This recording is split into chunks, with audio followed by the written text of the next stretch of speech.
All right, let's talk about a puzzle. It seems so simple, something from an old game show.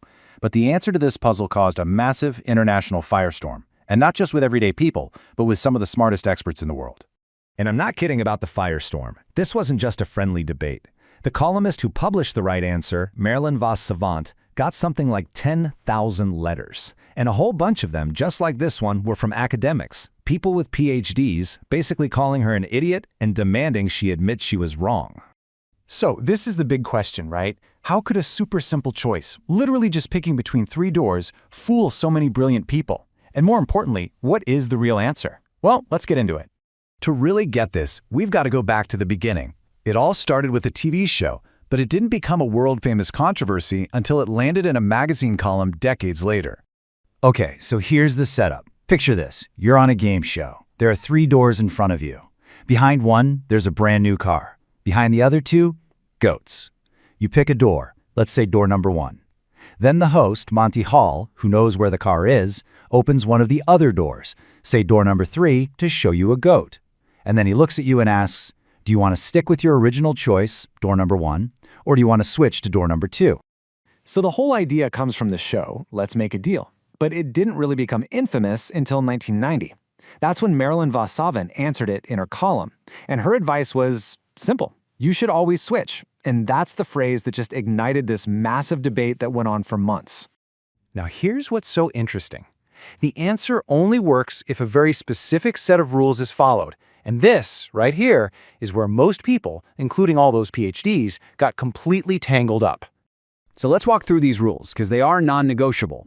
First, you pick a door. Second, and this is huge, the host knows where the car is. He's got the inside info. Third, he always opens a door you didn't pick. And fourth, he always opens a door with a goat. He's never going to accidentally reveal the car. It's only after all that happens that he offers you the chance to switch. And this right here, this is the whole shebang. The host's move isn't random. It's not a coin flip. It's a deliberate choice based on what he knows and you don't. He is actively giving you new information. Just hang on to that thought. It's everything. So what does your gut tell you? If you're like most people, your brain immediately jumps to one conclusion. There are 2 doors left, so it's got to be a 50-50 shot. And that feels so right, but it's actually a classic intuitive trap.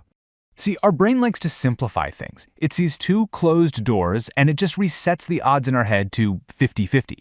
But the mathematical reality is totally different.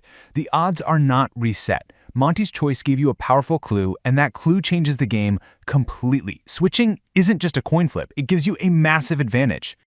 Okay, so let's get to the fun part, the math. We're going to visualize exactly how these probabilities shift, and I'm going to prove to you why switching is, without a doubt, the winning move. When you first make your choice, it's pretty simple, right? You have a 1 in 3 chance of picking the car. That's 33.3%. This means there's a 2 in 3 chance, or 66.7%, that the car is behind one of the other 2 doors. So far, so good. But then Monty steps in. And he uses his secret knowledge to open a door he knows has a goat.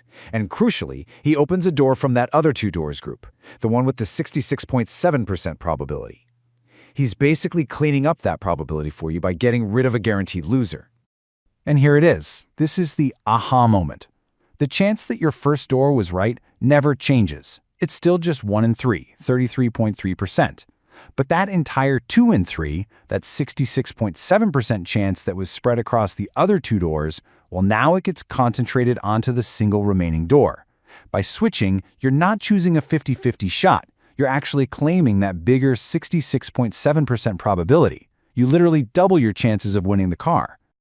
Now, if you're still a little skeptical, and hey, you're in good company if you are, this next analogy makes the whole thing almost impossible to argue with. Honestly, this is my favorite part of the whole puzzle. Okay, so forget 3 doors. Imagine there are 100 doors. You pick one. What's your chance of being right? It's tiny, right? 1 in 100. You're almost certainly wrong. That means there's a massive 99 out of 100 chance that the car is behind one of the doors you didn't pick.